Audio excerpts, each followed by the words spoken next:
Shalom. Peristiwa dibangkitkannya Lazarus oleh Tuhan Yesus ini adalah suatu peristiwa yang sangat-sangat spektakuler. Dan apa yang dilakukan Tuhan Yesus itu sebenarnya adalah melanggar seluruh hukum alam.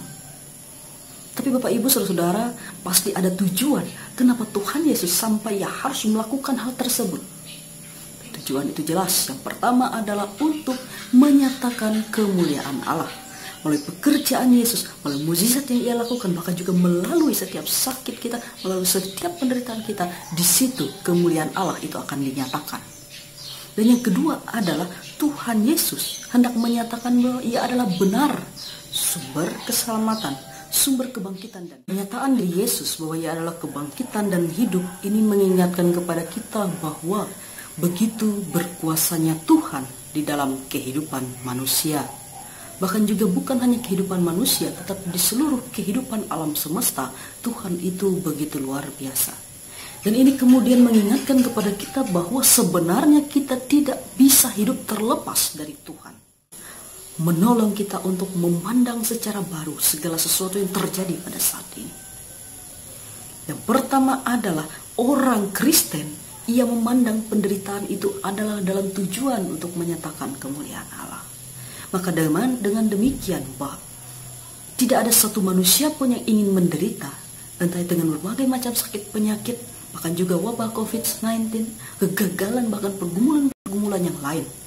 Tetapi ketika kita mengalami segala sesuatu yang tidak menyenangkan dalam kehidupan kita, maka pasti Tuhan memiliki maksud, memiliki rencana, terutama untuk menyatakan kehendaknya melalui kehidupan kita.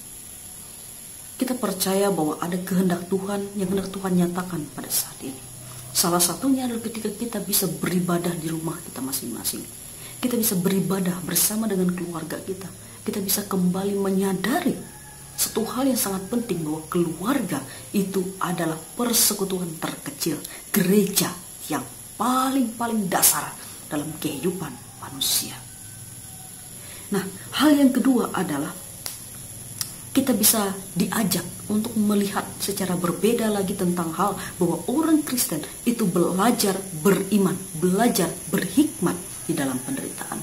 Jadi ada dua kata bahwa belajar untuk beriman, belajar untuk berhikmat. Ketika dikatakan bahwa kita belajar untuk beriman, berarti bahwa kita belajar untuk menyerahkan diri kepada Tuhan. Dan kita memiliki iman bahwa Tuhan akan menjaga, melindungi, memelihara kita dan keluarga kita. Itu iman kita.